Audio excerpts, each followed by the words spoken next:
छोले कुलचा। विराजपुर नाम के गांव में नागराज नाम का एक मिस्त्री रहता था। वो लोगों से पैसे एडवांस लेता था और बिना काम किए घर में बैठकर बिरयानी खाकर आराम से सो जाता था। नतीजा ये हुआ कि वो बहुत मोटा हो गया। एक दिन जिन लोगों ने उसे एडवांस पैसे दिए थे वो सब मिलकर एक साथ आए। उनमें से लोकेश नाम का व्यक्ति नागराज से, अरे भैया, मैं तुम्हारे हाथ जोड़ता हूँ। लगता है जिंदगी में मैंने बहुत पाप किए होंगे जो मुझे ऐसी सजा मिली और तुम मेरे गले पड़ गए। ये सुनकर दूसरा व्यक्ति, अरे भाई साहब, आप बिल्कुल सही कह रहे हैं। ये तो मिस्त्री के रूप में यमराज है। इसे देखो तो सही कितना मोटा है। ये हम सबके पैसे निकल कर इतना मोटा हो गया है। इसके पेट को काटो तो हमारे पैसे निकलेंगे। तब नागराज, देखो भैया, इज्जत से बात करो, वरना तुम मेरा नाम तो जानते ही हो, नागराज। डस दूंगा मैं आप सबका काम परसों आकर करूंगा, लेकिन पैसे वापस नहीं करूंगा। तब लोकेश, चुपचाप आकर काम में लग जाओ, वरना मुझे पैसे कैसे वापस लेने हैं अच्छी तरह मालूम है। मैं तुम्हें कुछ नहीं कहूँगा, उस वीरू को पकड़ूंगा जिसने तुम्हें मिलाया था। अपने आप को देखो तो सही, तुम एक पूरे बकरी को निकले हुए अजगर की तरह दिखते हो। यूं सब उसे डांट कर वहाँ से चले गए। बाद में नागराज का दोस्त वीरू नागराज से, अरे यार, तुम लोगों को यूं परेशान क्यों कर रहे हो? उनका काम क्यों नहीं कर देते? तब नागराज, मैंने तुमसे तो कोई सलाह नहीं मांगा। जाओ चुपचाप मेरे लिए बिरयानी ले आओ, खाकर सो जाऊंगा, बहुत नींद आ रही है यार। कहकर अंदर चला गया। तब वीरू बिरयानी लाने के लिए सड़क पर पैदल जा रहा था कि तभी उसे एक छोले कुलचा का ठेला नजर आया। ठेले पर कुलचा बेचने वाला भुवन, आओ भाई आओ, स्वादिष्ट छोले कुलचे खाओ। आप लोग जानते हैं इसकी खासियत क्या है? ये 0 फैट कुलचा है। इसका स्वाद लाजवाब है। अगर आप लोग 1 महीना लगातार मेरे छोले कुलचे खाएंगे तो महीने भर में आप एकदम स्लिम एंड फिट हो जाएंगे। लड़के हीरो की तरह और लड़कियां फिल्म की हीरोइन की तरह बन जाएंगी। तब से 1 महीने तक वीरू भुवन पर नजर रखने लगा।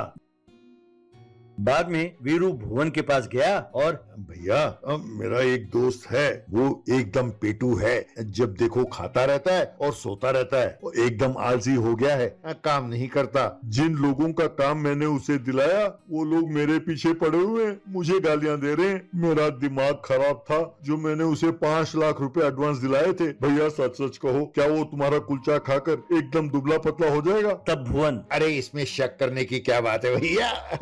अब मेरा कुलचा छोले खाएगा तो बस 1 महीने में उसके 10 द्वारे के पिंजरे से चर्बी यूं पिघल कर निकल जाएगी। अगर चाहो तो मैं आकर तुम्हारे दोस्त को समझाऊंगा। चलो भैया चलते हैं। यूं कहकर छोले कुलचे तैयार करके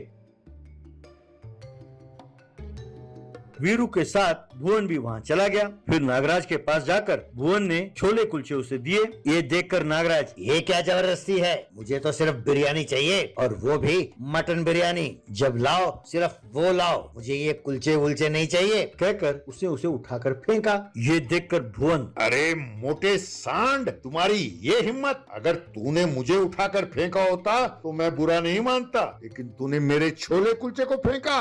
बच्चों, अब तुम्हारी खैर नहीं। अब मैं तुम्हारी चर्बी उतारूंगा बच्चों। अब तुम्हें चूल्हे के ऊपर बिठाएं तो जैसे तुम्हारी चर्बी पिघलेगी वैसे ही तुम्हें कुलचे खिलाकर पिघलाऊंगा।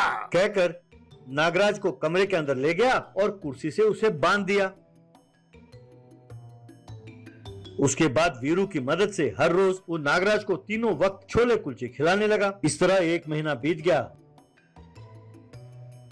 नागराज बिल्कुल दुबला पतला हो गया। एक दिन भुवन का असिस्टेंट कुलचे लेकर आ रहा था तो उसे देखकर नागराज, अरे कमीनो, मुझे तुम लोग यूं क्यों सता रहे हो? मेरा सारा चर्बी पिघल गया भैया।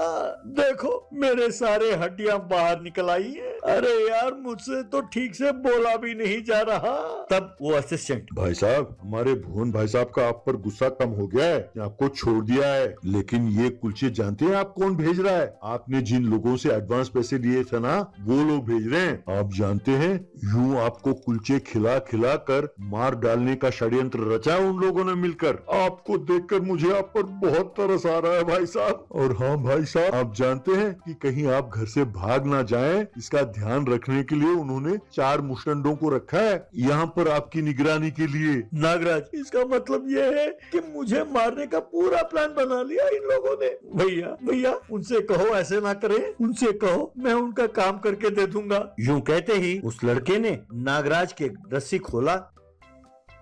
तब नागराज घर के बाहर गया, वहाँ खड़े अपने ग्राहकों से माफी मांगी और उनका काम उसने शुरू किया।